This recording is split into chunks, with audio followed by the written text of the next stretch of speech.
The penis of a famous rocker will be displayed in the Penis Museum. There's 1.5 billion pounds of cheese underground in Missouri.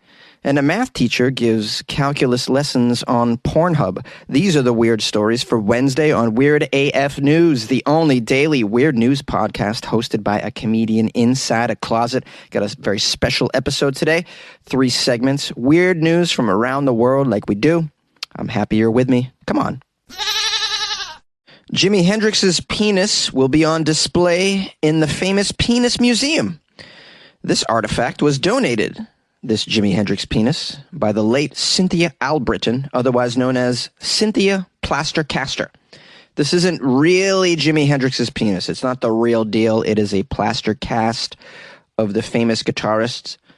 It's not the only one. Apparently there are a few cast replicas of the legendary guitarist's genitalia out there in the world. This one is going to be displayed at the Penis Museum in Iceland during a closed event at the museum, which will take place in June. I would love to go to this event to see the unveiling of the Hendrix genitalia at the famous Penis Museum. What an amazing museum this must be. I love that there's weird stuff in the world like this. It makes me pleased. Al Britton, this plaster caster lady, is actually a former groupie, and she's gotten pretty famous for her plaster casts of iconic rock star penises. This was after she discovered in her art class that she could cast anything solid that could retain its shape. Now, some of Cynthia's models include Jello Biafra, formerly of the Dead Kennedys, Buzzcocks Pete Shelley, Television's Richard Lloyd, and MC5's Wayne Kramer. She's also casted the breasts of Stereolab's Letitia, Mekon's Sally Timms, Peaches. I don't know any of these people. These aren't famous genitalia. Come on now. I want to hear, like, I don't know, Keith Richards. Like, come on. Who are these people? Jimi Hendrix, now this is somebody. I mean, legendary guitarist. I assume legendary dong. This guy must have had an amazing dong, I assume. Come on, Jimi Hendrix's dong? You don't think it's unbelievable? I'm sure that it was and is. Now, it indicates here that Jimi Hendrix was also the plaster caster lady's very first celebrity client. And it was all downhill from there. The Jimi Hendrix cast was also considered by her finest work. Speaking about the process, Cynthia says, "Well, he was really laid back, relaxed, very quiet in the mold, although his pubes got stuck." His pubes got, of course they did. It's plaster on your genitalia. All of our pubes are going to get stuck in there, Cynthia, I assume, unless you shave them off. Come on. Now, in a conversation with Rock Magazine 10 years ago, Cynthia reflected on the result of the casting and on which mold out of all the rock stars that modeled for her was her favorite. She says, "Well, Jimi Hendrix was coming to town. He was my first real rock star that dipped his dick, and it was unbelievable. We were the groupies that got to the hotel first, and we were the only groupies in Jimi Hendrix's room that day. It wasn't our very first cast. Rather, I had tried it on a few civilians first to be ready for Jimmy. He's my biggest. No, he's not my biggest. There are bigger-ish others, but I couldn't say whether or not he's my most exciting because they're my sweet babies, and I am their mama, and I'm very democratic with all my babies. I don't like to play favorites. I love them all.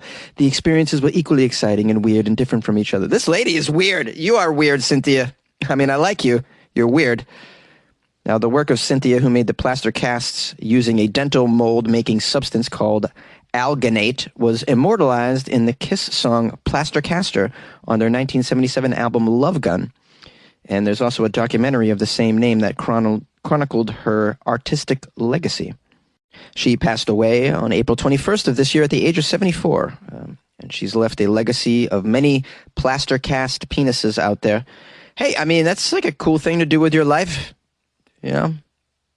Cool thing to do with your life is to make plaster casts of genitalia of famous people. Why not? We need somebody to do this.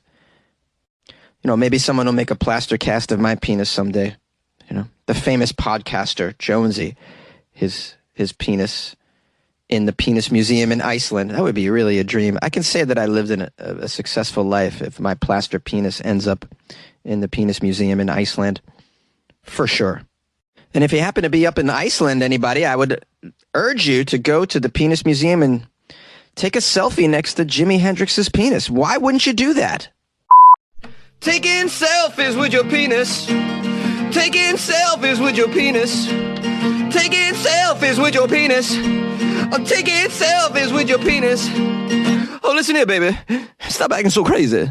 Yay! 1.5 billion pounds of cheese is located hundreds of feet below Missouri. A treasure trove of 1.4 billion pounds of cheese, exactly, sits a few hundred feet beneath Springfield, Missouri. It was stashed there by the United States government. Why? Well, it's a bit of a long story. The peculiar origins of government cheese, as it is known, date back to the 1970s when there was a dairy shortage, 30% inflation surge, and something of a gold rush for cheese by the U.S. government. President Jimmy Carter at the helm, it was decided that the only way to tackle this issue was to give America's dairy industry a financial boost. A sizable cash injection of $2 billion in federal funds worked, as the dairy workers churned out as much product as they could, safe in the knowledge that any excess would be just bought up by the government and just stored underground in Missouri, of all places. Cheese was of particular interest, by the way, as it would be better suited for storage. And by the early 80s, the government found themselves with about 227 million kilograms, which is 500 million pounds of cheese on their hands. That's a lot of constipation, guys. Hey! The great gluts of dairy were stored in more than 150 warehouses across 35 states, by the way. And it wasn't long until the press caught whiff of what is essentially a scandal. Yes, at a time when families were relying on food stamps, here sat mountains of uneaten dairy that was beginning to rot. Why wasn't the government handing out the cheese?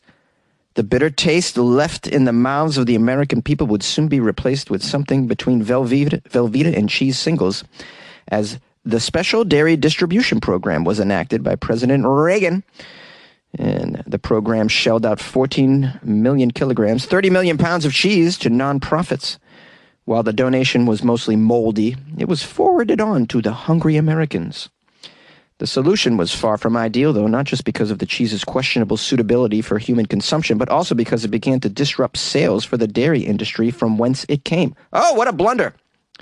It was arguably a better solution than that of a USDA official who told the media, probably the cheapest and most practical thing would be just to dump this cheese into the ocean, you know?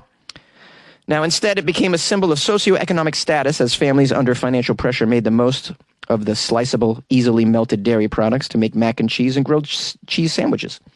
The government finally got out of the cheese business in the 90s, but that wasn't the last of government-owned cheese.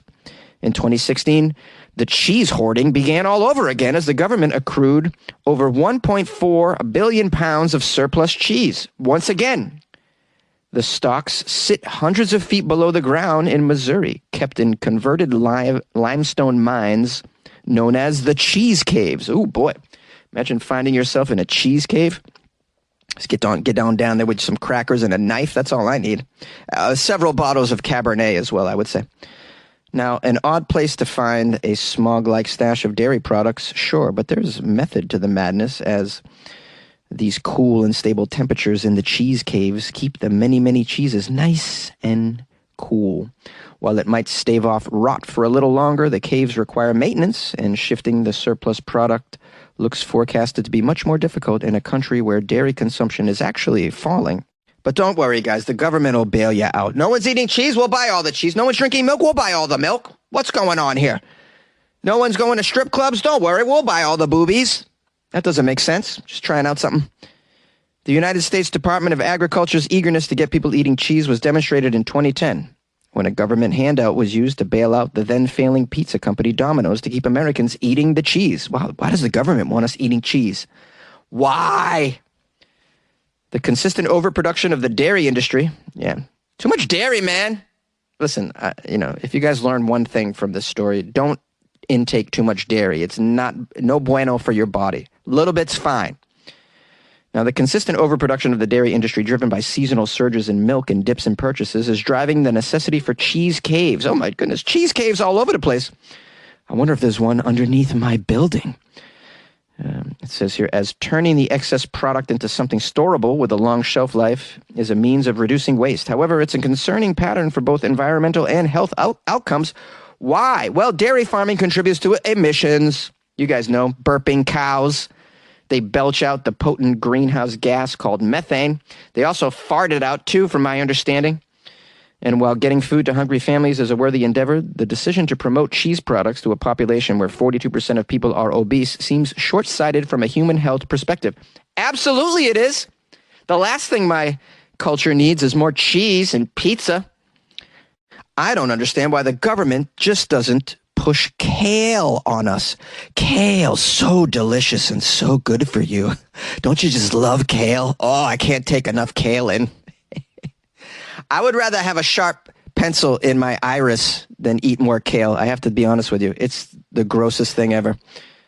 It says here, for now, though, the domestic reserve of cheese, we're talking cheddar, Swiss, and American, indoors while dairy farmers continue to search for innovative ways to boost the purchase and use of cheese, and it seems anything is on the table. Yeah, well, they'll try anything to push the cheese. I was watching a comedian from an entirely different part of the world recently in LA, and she was doing some jokes about, some observations she had about America since she's been here. And one of the jokes she talked about was how much cheese there is over here. There's just cheese in everything. She said, why are you guys putting cheese in everything? It's just everywhere. I was like, I never really noticed that. But yeah, you're absolutely right. There's cheese in everything over here. And yet still we have this 1.5 billion pound storage in the cheese caves. I would love to know the address of this cheese cave. I'm not going to lie. I do like me some cheese. But look at me. You've seen my body? I can eat cheese at this point, all right? It's not, I'm good. I'm good. I work out enough where I can eat grilled cheese sandwiches, all right? You got to earn that. Earn your cheese.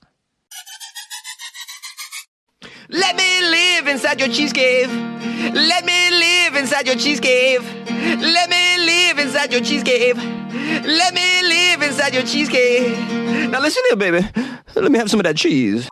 You like podcasts? You're listening to my podcast. Maybe you thought to yourself, I'd like to make a podcast. Too difficult. No, not with Anchor. Anchor has free creation tools that allow you to record and edit your podcast from your phone or your computer. Anchor distributes your podcast to Apple, Spotify, Stitcher, and more.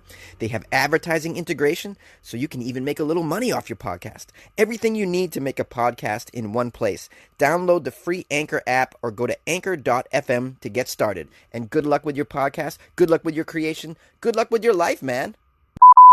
A math teacher teaches calculus on Pornhub. A Taiwanese math teacher decided to do special things in special places. The teacher tried to attract students' attention by posting classes on the adult video website called Pornhub. And this has paid off with nearly 2 million views of the calculus lessons. People are learning calculus on Pornhub. I had no clue. I thought Pornhub was a place where you didn't go to learn anything, really. Except for maybe something about your body. Chang Su is a former school teacher. Chang has gained worldwide attention by posting his calculus classes on the internet pornography website called Pornhub, which, by the way, is Canadian-owned. Yay for Canada! Just another reason to love Canada. His math page is called Play Hard, Study Hard. This guy's hilarious. Chang, you're so funny, bro. Wow, I like this. He's got about 7,000 subscribers. He's got 271 videos, math tutorial videos, and they've raked up a total of nearly 2 million views. Does he get paid for this as well? Is it like YouTube? You get paid per view? What a great idea. Chang told the media that he started to teach in cram schools after graduating from high school. I'm not sure what a cram school is. It sounds like a terrible place. I don't want to go to cram school. Chang is 34 years old. He said that he has 15 years of teaching experience. He previously opened his own cram school. Cram school? He started teaching online when the pandemic struck last year, of course. After his cram school was hit with hard times during the early stages of the pandemic, he worked with his team to build his brand, Chang Su Math Teacher. He had a focus on calculus courses, which are quite difficult, and started brainstorming about marketing strategies. Chang said that because there are already many free calculus courses available online in Taiwan and overseas, he decided to branch out and do something special in a place very special in order to grab the attention of some prospective students. He decided to post content on YouTube and Twitch and Pornhub, but it was Pornhub where he achieved the most views, to his surprise. Many viewers have paid the fee to download his paid content on the site. Chang, who is fully clothed in a sweatshirt and jeans in all of his videos. Oh, he's not naked. Naked calculus. I mean, that'll really get you to pay attention, right? Chang said he has received mainly positive feedback on his videos, such as, quote, "Because of the teacher's video, I have a legitimate reason to go to an adult video website. However, other people out there have complained. They're a bunch of party poopers." Here's a quote from one of these people. "I didn't come to your website to watch this porn." You're not watching porn, man. You're watching a math teacher named Chang. Are you okay? Well, there are graphic trailers and advertisements, though, I suppose on his videos or around his videos, which will be showing you pornographic images. But come on, be an adult here, you know what I mean? Like, we all have been to Pornhub. We know the deal, all right? Now, you might be surprised to learn that Chang has earned a total of 7.5 million Taiwanese dollars from his videos on Pornhub. That comes to about $250,000 USD. That's quite a paycheck. He said that this is also including revenue from YouTube and Twitch, though. Oh, okay. He further clarified that this sum was earned over more than 1 year's time. Still, that's amazing. Nevertheless, Chang acknowledged that his marketing strategy has indeed paid off over the past year. He said that, quote, "Many good things need to be well packaged." Look at this guy, filled with the puns. Calculus is hard, guys. You know the deal. Hey, some hardcore math he's teaching on there. All right. Chang expressed the hope that the public will not reject his content because of his unusual marketing strategy. They should not at all. Look, the internet is filled with like trickery like this. You know, you package something in a unique way so that people will click on it. Clickbait. Hello, it's a term. Except for in a lot of instances of clickbait, I find it to be very nefarious. This is not. All right? You know what you're getting. If the calculus teacher was also having sex in the video, I'd be like, all right, this is a little over the top, okay? You know, like he's writing on the chalkboard while someone's going down on him. I would be like, that's inappropriate, weird, and, not okay. But like, he's just teaching courses on this. I mean, there's a lot of half-naked women on the web also doing things like this, like the weather. What's that? What was that? I don't know. Some media company had like topless weather women or something. Or they were newscasters that are really hot ladies. Like that stuff happens. I think we're all accustomed to it now. What about your future, Chang? Chang says that in the future he plans to continue operating his YouTube channel and revising the content on Pornhub. Revising it to what, Chang?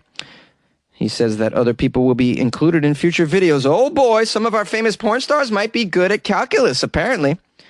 He plans on eventually teaching face-to-face classes again as well. Yeah, well, it's nice to have dreams. Yeah, Taiwan's pretty locked up, man. Like, this is one of the few countries that still requires you to quarantine for 1 week in a hotel when you arrive or a government building. So, not sure Chang will be teaching in person for quite a while. And I applaud Chang for being dynamic, looking outside the box, if you will, no pun intended. You have to separate yourself from the masses with anything that you're doing in media right now. If you want your content to get eyeballs and ears, you have to try something new. You got to come at it from another angle. And it's one of the reasons why I try crazy stuff on this news show. I want my news show to be different. Accents, scenes, Jimi Hendrix cover songs. Yeah. And with that, learning math and masturbating. Learning math and masturbating. Learning math and masturbating. Learning math and masturbating. Oh, move over, Rover. Let Jimmy take over. Yeah, I'm talking about learning calculus, baby. You know what I mean. Hey, thanks for putting up with me and the Jimi Hendrix parodies. I was like, how far can I push this? Well, we pushed it all right. as I like to do. Thanks for joining me. There's a gazillion podcasts out there, and you spent some time with me today, and I want you to know how much I appreciate that. I got a nice review on Amazon by someone with the username SMC2947. 5 stars. So I'm so grateful for the 5 stars from SMC. The title is Vanilla Ice Florida Friday. Jonesy, this past episode of Vanilla Ice on Florida Friday was hilarious. So hilarious that it prompted me to leave this review. Give this podcast a chance, man. You will not regret it. A lot of exclamations in there, too. So thank you so much for that. That's great. I'm so pleased that you liked the Vanilla Ice story. I thought that episode was really, really good. I enjoyed the Florida Friday one. And any story that allows me to sing some 90s hip-hop or R&B, I'm into it. It was Vanilla from the 90s? I can't remember. I think so. I thought that was a great story, too. And it was a feel-good story, you know? It's hard to find feel-good stories in Florida. It really is. I try, guys. I try. Believe you me. I try. Okay, what else? I want to thank everybody who's emailed me. You know who you are. Got some lovely emails, including this one by OE Silver. OE Silver says, "Hey, Jonesy, it's Charlie Pullman on my ladies account. We have 22 parrots, such as macaws, cockatoos, African gray Congos, and others. We daily let them out of their homes, cages, quote, and they joyfully climb around, ride upon us, and cruise the floor. Our 3 cats run like hell from them, especially the 3 amigos, 3 of our grays. I have watched them with my head down on the floor, and they remind me of motorcycle gangsters. If I were only a foot tall, I'd run like hell from them, too." That was Charles Pullman on his ladies account, OE Silver. So shout out to Charles and OE. I don't know if I'm saying this name right. It's an amazing name. This is obviously in relation to the story I did about the house cats being let out in Germany to kill the birds. And this sounds like a family. You guys have 22 plus parrots and 3 cats. This sounds like a crazy household, but a lot of fun. I have to say, it sounds like a lot of fun to have that many animals around. I don't know if I could live that way, but, you know, power to you. By the way, that's got to cost a lot of bird seed, right? And all that bird poop, what are you doing with it? I hope you have a garden out back and you just fertilize it and grow delicious parrot poop tomatoes. That'd be pretty fun. I don't know what I'm talking about. Anyways, I want to thank you all for joining me today. I hope that I can be a nice distraction for you from what is going on in the world at the moment. It's gotten to the point now where some days I say to myself, how can I be funny in a world like this? You know, where just someone can just order guns, buy guns, and just do what they want with them. It's so very sad. And the bigger picture is my country has the resources to make this place a paradise. Yes, we're a very wealthy nation. We have the resources to make this place a living paradise if we just had the wherewithal to do it. I mean, I don't know what it's going to take to wake us up, you know, but I hope it happens in my lifetime. I really do. It's hard to live in the U.S. sometimes. It really is. And it's hard to have children here. I mean, it's just so dangerous. You know, to all my parents out there, my hat's off to you. I really don't know how you do it. I cannot, not in this country. Anyways, please just hug your kids today, man. Just let them know how much you love them, or anybody in your life, your loved ones, because it all can go away in one afternoon. You know, it really can. So tell the people in your life how much you love them today. You know, that's what I'm going to do. And tell them how grateful you are to have them. And, you know, that kind of thing. I think it goes a long way. That's really all we have that we can control right now, because everything else seems to be out of our control. But you can control who you tell you love and appreciate today. You know, so make sure that you do that. All right? And I want you to know how much I appreciate all of you.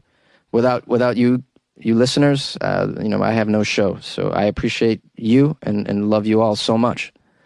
And if you'd like to reach out to me, it's funnyjones@gmail.com. You can call the show as well, 646-450-2012.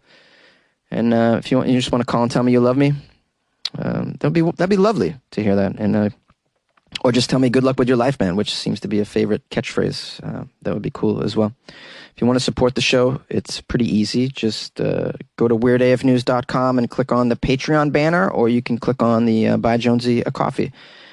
And okay, well, that's it for the show, and we'll see you tomorrow. Thanks for putting up with me, just sticking through the outro.